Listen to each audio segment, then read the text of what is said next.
still here.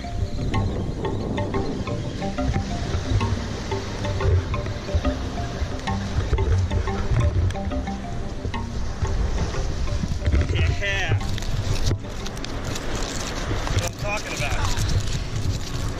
That topwater bite is so fun.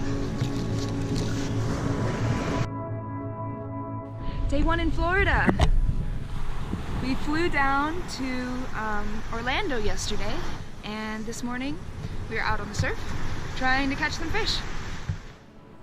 This month, the Senko Skipper team is in Florida on a mission to create videos to help the world learn more about saltwater fishing. We're here to explore one of the world's most fantastic fishing locations and document the fascinating world of fish that live in Florida's oceans. So stay tuned for a month filled with great fishing, monster fish, and all the methods you need to start catching them yourselves. I am using what's called a Gibbs bottle popper. Gibbs is the brand, and this is called a bottle popper. And what you want to do is work it side to side when you're out in the water. It makes a whole bunch of splashing. Fish will see that they're splashing above and come up and strike it. Okay? So, the goal with this is to cast it far. It's pretty heavy, probably 2 ounces right here. Try and get it out as far as you can. So you want to cast out as far as you can because it basically allows you more opportunity for a fish to see you and lure. Basically, the further you cast, the better chance you have of hooking up on a fish. Right now I've got a 9-foot medium power St. Croix Mojo Surf. I mean, it's not like the greatest rod out there, but it's a great, affordable beginner rod. If you want to start getting into plugging, like I am, I just started getting into this, and it's very rewarding, but it can be tricky. So my plug is out there. I'm gonna keep a tense line, and look at my hand. I'm making this funny motion, and I'm reeling it at the same time. Nice and slow.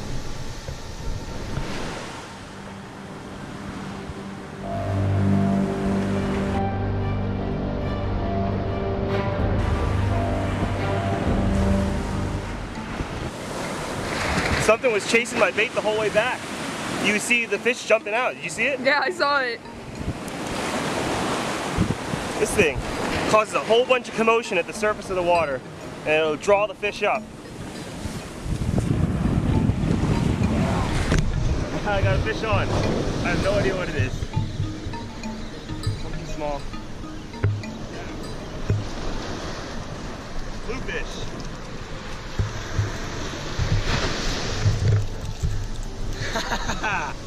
Ooh, look at his jaw. Ripping lips. Whoa. Christian, if you're watching this, remember you told me about ripping lips? Look at that. I set the hook too hard. Oh my God, I ripped its lips. This is a bluefish.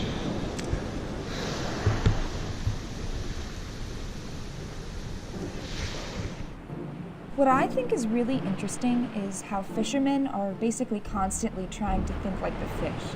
I mean, when you're out there on the beach in the morning, you see a lot of changes as time passes and the sun rises. And I think what many people don't really realize about fishermen is how connected they really are to nature. I mean, they really try to understand why the fish think the way they do, behave the way they do, why they like to bite a lure near the surface. Does the splashing make them think it's an injured fish? I think it's gone. No, it's still here.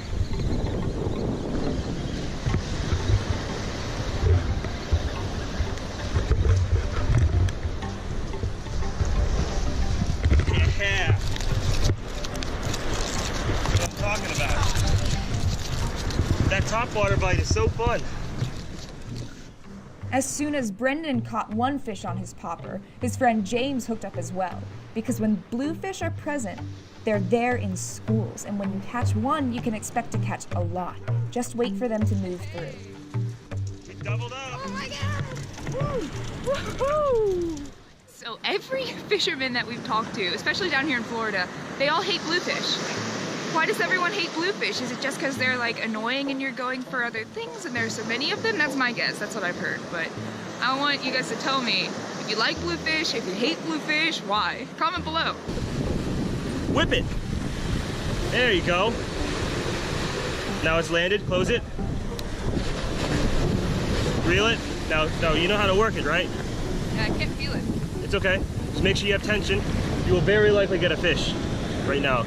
The bluefish are hitting real hard right now. They're all in here. Uh-huh. Reel it in faster. A little bit faster. There you go. How do I know how fast to reel it? Faster.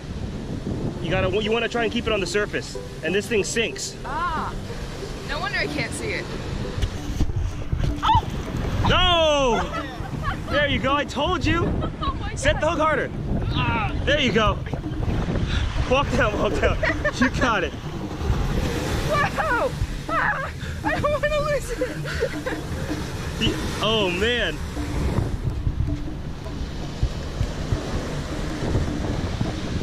Oh, Bring it in, bring it in. Bring it in. Nice. All right, girl, good job. got my first bluefish. That's your first bluefish? Yeah, this is my on first top water? bluefish. Nice job.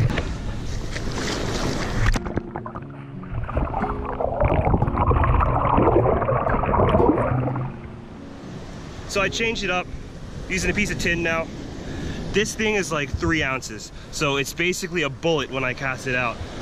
Accompanied with my 9-foot rod. The reason it's so long is so you can cast it out real far. And basically you can fish different columns. One, you want to just try and let it hit the bottom. Try and let it hit the bottom. And then rip it up. Just jig it up and down off the bottom. Or you can just swim it back. What I like to do is bounce it off the bottom. So here's my primary setup right now. I've got 40-pound braid. You can use 20 if you want. And then I've got a line to 30-pound fluorocarbon, and that is attached to your lure. And I've got this on a big 8,000 sized reel. All right, excuse me, I gotta go catch another fish. And just as it had been all morning, as soon as one person in our group found a fish, everyone else caught one as well. Brendan's father, Michael, caught his bluefish on the same popper that I did. And we got that from Amazon. It's called the GT Ice Cream, and it's made of a super hard plastic that bluefish's teeth can't break.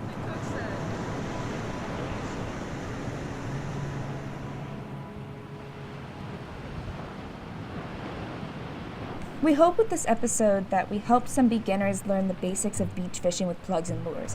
So let us know if you've ever tried this kind of fishing, where you're from, what you've caught with it, or comment and tell us how you like to fish off the beach.